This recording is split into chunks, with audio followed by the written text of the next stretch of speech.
Real Virginia is proudly produced by the Virginia Farm Bureau Federation. Since 1926, Farm Bureau has been working to preserve Virginia farms and our rural heritage. Visit our website at vafarmbureau.org.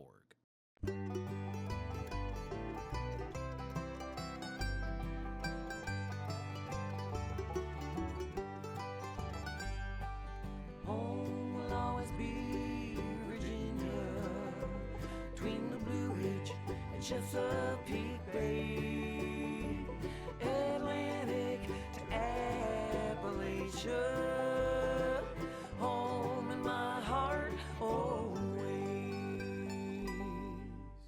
Hello everyone and welcome to Real Virginia, a show about Virginia agriculture and the people who produce all of the wonderful products we enjoy, brought to you by the Virginia Farm Bureau. Farmers say GMO foods are essential to a healthy food supply. We bring back a holiday classic dessert that was created in Virginia. And one of the easiest holiday decorations to recycle is grown right here in Virginia. Welcome back, everyone. We are here at Lloyd Family Farm in Hanover County. It's a diversified family farm that specializes in fresh-cut Virginia trees during the holidays. A little later on in our show, we're going to take you out to the top Christmas tree producer in the state. But first, let's talk GMOs. Shoppers have been bombarded this year with ad campaigns by food companies touting that their products are GMO-free. Some of these products never contained any GMO ingredients in the true sense of the word. Companies like Dannon Yogurt have used this food fad as a propaganda tool to sell their products. And some farmers are saying enough is enough. The American Farm Bureau Federation and other ag groups say eliminating GMO ingredients in our food supply would force farmers to abandon safe, sustainable farming practices that have enhanced farm productivity for over the last 20 years. These improvements have also reduced the carbon footprint of American agriculture. The corn itself, if you laid the two side by side, you would not be able to tell the difference between a corn that is grown organically or a corn that is grown using GMO technology. On the GMO side, we're able to protect against insects. We're able to help with drought conditions, and we get to use a whole lot less chemicals and pesticides than what we typically would if we grown a conventional corn.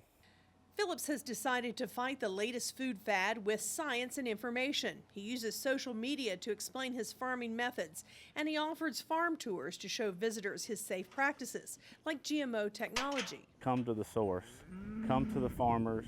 We know what we're doing, and social media is a great tool for us to do that. When I look over our analytics on our Facebook page, we typically reach about 3,500 people. Some GMO plants don't need as much water as other crops. Since parts of southwest Virginia were in a severe drought in 2016, drought-resistant GMO seeds have literally saved the farm. A couple years ago, we had plenty of rain in May, and then we didn't see rain again until the 4th of July, and then we didn't see rain again until after the corn harvest, and we still made a good crop. And that is all due to the technology that's in the seeds today. During the last 20 years, advancements in agricultural technology have allowed farmers to use less pesticides and herbicides, fossil fuels, and water. And tons of soil has stayed in the field instead of washing away. Farmers say taking away GMO technology would be similar to turning back the clock and using outdated 20th century technology to run a business. We are a strictly no-till farm. And GMO technology plays a big role in that for us as well. We have extreme slopes here in Southwest Virginia, so tilling a field is not really practical because rain or wind could really wash away or erode our soils. Hundreds of studies over the last 20 years have proven the safety of GMO foods and the environmental effects of growing GMO crops. Most recently, 109 Nobel laureates announced their support for GMO technology, citing a study from the National Academies of Sciences, Engineering, and Medicine. Quote, The study committee found no substantiated evidence on a difference in risk in human health between current commercially available genetically engineered crops and conventionally bred crops. The scientific evidence is clearly stated on the website fooddialogues.com. And Phillips says, if you want to hear from a farmer yourself, come talk to him. People have been modifying food crops for 10,000 years, but crossbreeding hybrid crops can take years, even a generation, to breed plant varieties that are more resistant to insects or that produce higher yields.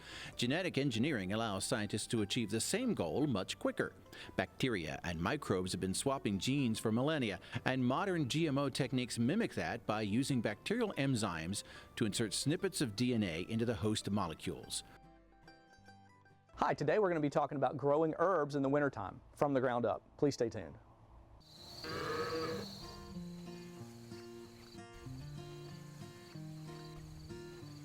From our farms to your table.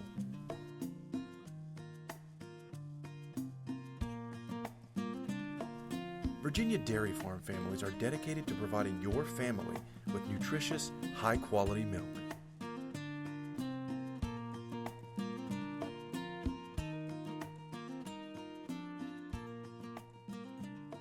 I'm Dan Myers, a fifth-generation dairy farmer from Virginia.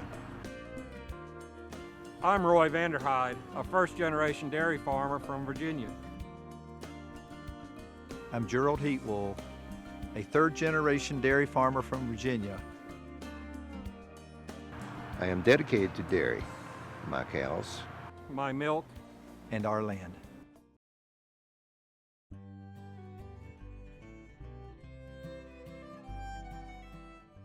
Well, it's cold outside, and very little, if anything, is grown in your garden right now. And yet you can still find fresh produce and locally grown herbs in your grocery store.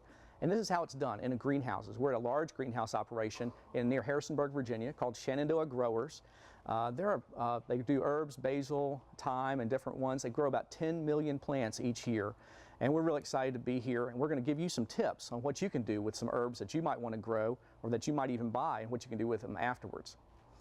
Well, here today we're with Margaret Shepard. Margaret's the greenhouse grower here at Shenandoah Growers.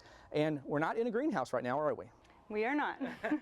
Technically we are. Right. So this is vertical farming. So we looked around at our greenhouse and realized there wasn't any more space, so we just looked up. So with just one of these carts we can get 735 plants. So we could grow our capacity without having to expand our greenhouses. Right. These only take about 8 days in the nursery stage, and with that we can ship them out, and they're nice strong plants any time of the year, whether it's cloudy, sunny, doesn't matter. 8 days, and it's always consistent. So if somebody at home wanted to, what would be one tip maybe to try to, we can see here you can grow herbs really close together and really get a lot of herbs in a small amount of space. Could they do that at home maybe? Yeah, what we like to do is grow the right amount of space for that plant at that stage. So once they get to around this stage, they do need to be spaced out a little bit more. Okay. But until then, there's no need to use that empty space when they're just small little plugs. All right, Margaret, I noticed the lights here. What kind of lights are these? These are full spectrum LED lights. So with this you can grow basically what the sun would give you, rather than just the fluorescent lights.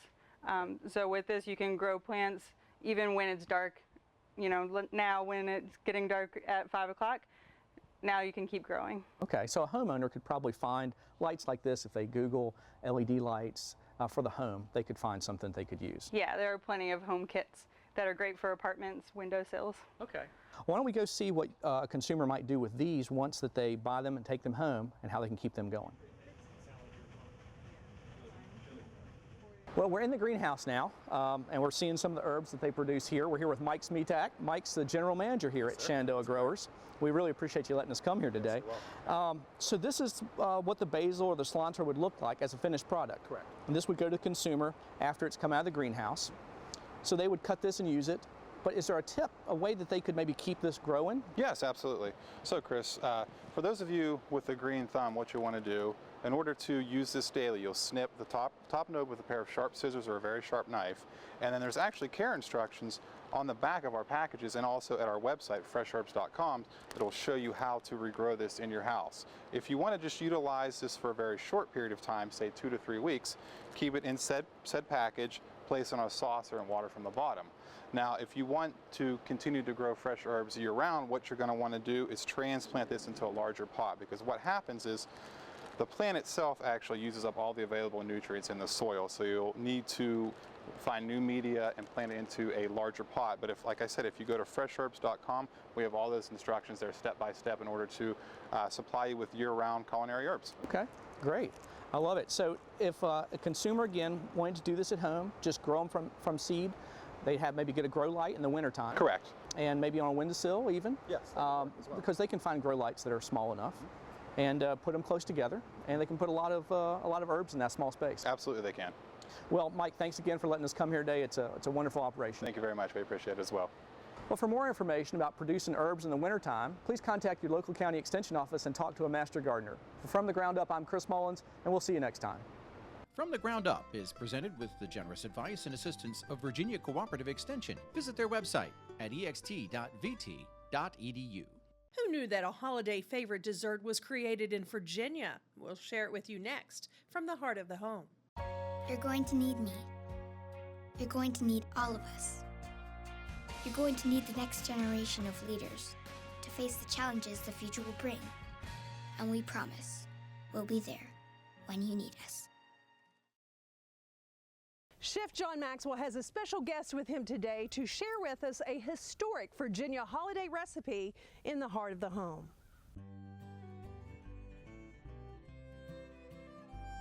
Hi, welcome to Heart of the Home. We're here at Meadow Hall and Meadow Event Park in Doswell, Virginia.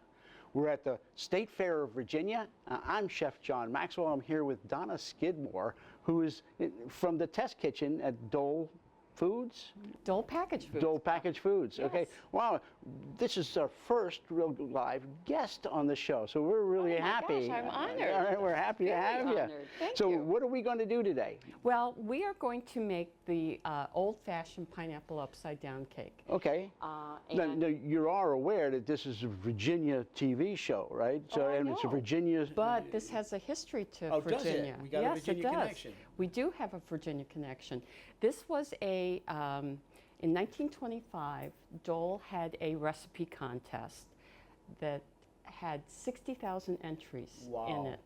And 100 of the recipes were selected and published in a cookbook called Pineapple as 100 Good Cooks Serve It. And one of them was the pineapple upside down cake. And it was created by Mrs. Robert Davis here in Norfolk, Virginia. Outstanding. So it is a Virginia recipe. It is a Virginia recipe, and this is still one of our most popular recipes today. We're going to melt the butter because we got to make the brown sugar mixture, which I think most people will say is really what makes it. Okay. With the pineapple upside down cake. We're just going to make it hot and kind of syrupy. So I'm just going to get this started in there, get this all going. While you're schmutzing that, I'm going to go ahead and mix the flour. Okay. Right? Okay. So this baking soda, all right, there's the salt.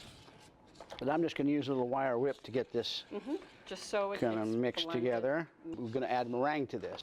So you're going to have the 2 egg whites. 2 egg whites.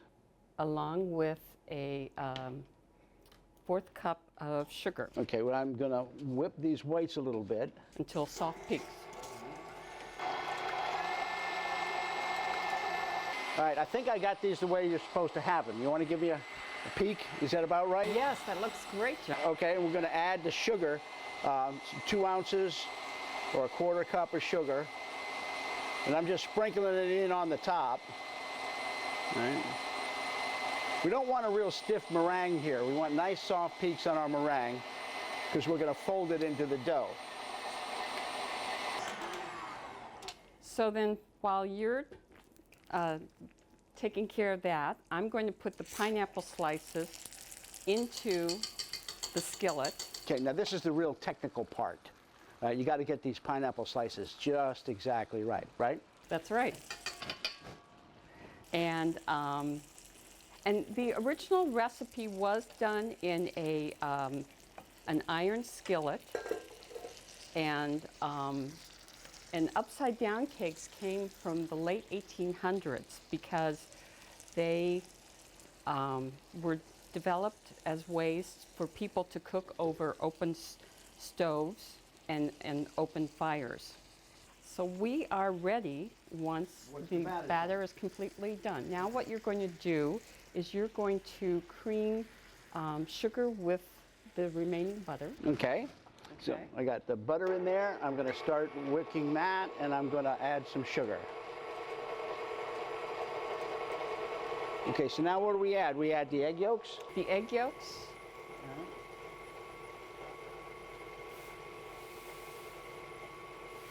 And a teaspoon of vanilla extract. 1 teaspoon of vanilla extract coming up.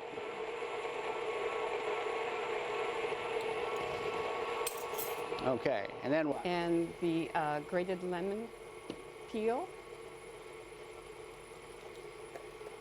And then a squeeze of lemon juice. Squeeze lemon juice. So let me pop this up so maybe camera can get down in the side and look and see what this is all about. That looks good. Right. That looks really good. Good deal. All right, so now we're going to add the flour a little at a time. And then alternate that with the sour cream, and we reserved a couple of tablespoons of pineapple juice from the can.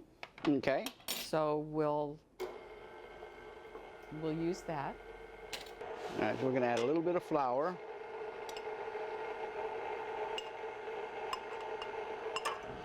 And a little bit of sour cream. Let that mix a minute. And a little bit of the pineapple juice.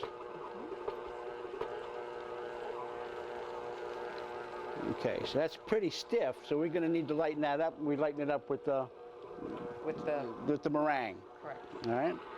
So now we're going to start putting. Is it okay to put it in now? Sure. All right. So you run the test kitchen, right? Right? And do people send you recipes? You know, we get recipes like I'm here at the State Fair of Virginia because we are sponsoring a baking contest that I'm going to be judging. And so we will have those recipes and use them afterwards. Outstanding. So you just want to make sure that it's evenly distributed in the skillet. And while today I've made these with all red maraschino cherries, you know, for the holidays, a fun idea can be that you could do red and green to really give that holiday flair to it. So there's lots of ways you can make it your own. Now we're going to put this into the oven, and I can just walk over here with you, so you get. That would be helpful. Now, we pulled this out of the oven. Yes. We tipped it out from the And you want to skillet. let it rest for a few minutes before you take it. Don't take it right out of the skillet. Okay. Sit for maybe 10, 15 minutes. All right. It'll be easier to get out. Okay. Okay. All right. And then we're going to cut a slice, right? Of course. Beautiful. Now, could we put something on here? It doesn't really need it. I mean, I've tasted the other one that we did, and this is really rich and moist and sweet. But you can also dollop a little whipped cream on there if you'd like. Okay. A little whipped cream or maybe a little sour cream? Or a little sour cream, one or the other. All right, wonderful. Okay. Well, thank you, Donna. We've had a great time today. I really enjoyed it. Thank you so much. Every week, we make recipes using great Virginia-grown food. We make them in our kitchen so you can make them in your kitchen. Join us next week on Heart of the Home when we get to play with more great Virginia food. Recipes from the Heart of the Home can be found on Chef Maxwell's website, chefjohnmaxwell.com. 90 years ago, efforts began to revive and remember the rich history of Williamsburg and colonial America. This led to restoration efforts at Mount Vernon and other historic venues. And part of that process included a look at historic recipes from the 17th century. Today, bakers and chefs in historic Williamsburg still produce these traditional favorites on a daily basis. And many home cooks enjoy the act of trying recipes their ancestors created in the kitchens of old. These historic recipes are available online at recipes.history.org/recipe index.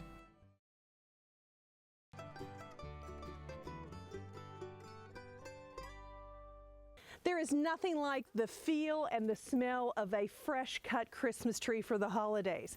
Today, Dave Miller takes us to a tree farm that's been in the recycling business for years. Bill Francisco started planting trees back in 1973 on the family farm he grew up on in Augusta County, Virginia. He had the land, and growing trees didn't involve a lot of capital investment. 6 years later, he started selling cut-your-own trees from his farm, and he has a retail lot in Richmond where he sells some of his trees for customer convenience. His goal has always been to provide the freshest tree possible. When you use a Christmas tree, you're using something that was planted for that very purpose. You aren't decimating the national forest or anything. This is a crop that's grown to be harvested. Young trees give off a lot of oxygen and they absorb a lot of carbon dioxide. So it's an operation where you're using a nice fresh tree. And I think fresh is the most important thing for people to think about with their family Christmas tree. Retired school teacher Susie Baker assists Francisco on the farm and handles the retail and the people side of the business. She's seen the spirit of the holiday season time and time again. What I like about the business is the happiness. I love the people coming out, the kids coming out, they get their dogs out of the car, and the kids just go running into the fields. They can't wait to get there. And it's a good time. It's just a great time. It's a good feel. And I look forward to that, and it's never disappointing because every day, every hour, new people are coming out, and they just love it. Last summer, a tree from Francisco Farms won the Grand Champion Award from the Virginia Christmas Tree Growers Association. As a result, they are proud to be donating a tree to the governor of Virginia this season. While winning awards is gratifying, Francisco says he's pleased his trees can be recycled in many ways after the holidays are over. With a cut-your-own business, you don't have any left over. But on a retail lot, if you have some left over, and this is a benefit of real trees, they can be recycled, unlike the fake trees. So some people just they want trees from me to put in a fish pond, for instance, to provide barriers for these fish. Somebody else uses them for a duck blind. So it's lots of uses for Christmas trees when they're left over. Baker says the more members there are in a family, the more favorite traditions they have. Some visitors come to the farm early to plan parties or have family gatherings, and they want a large show tree. Others may have small children, and they want a tree that's closer to their size. No matter what size tree they purchase, there are a couple of key tips for keeping it fresh. A tree will take up a lot of water, especially in the first few days. So water is very, very important. People will need to cut off the very end of the tree and have the water in the stand ready and get that tree in the stand so it can soak up a lot of water, which it will want, and stay fresh. And that is a key because it won't be flammable and the needles will hold a long time as long as, it's a living thing and it needs water. That's important. And to have a stand that is correct for a tree. Get the right stand for the tree. Virginia has almost 600 Christmas tree farms on 10,000 acres. That represents more than 100 new farms over the past decade. And just like with fruits and vegetables, many consumers want to buy their Christmas tree locally. You can find a cut-your-own Christmas tree grower near you at virginiagrown.com. Search the site for Christmas trees, and you'll find dozens of options. In Augusta County, this is Dave Miller. That's going to do it for this edition of Real Virginia. We are so glad you could join us to celebrate the bounty Virginia has to offer. Whether it's in your home, your garden, or your landscape, we are proud to say that this is Real Virginia. So for everyone from the Virginia Farm Bureau, thanks for watching. Make it a good week.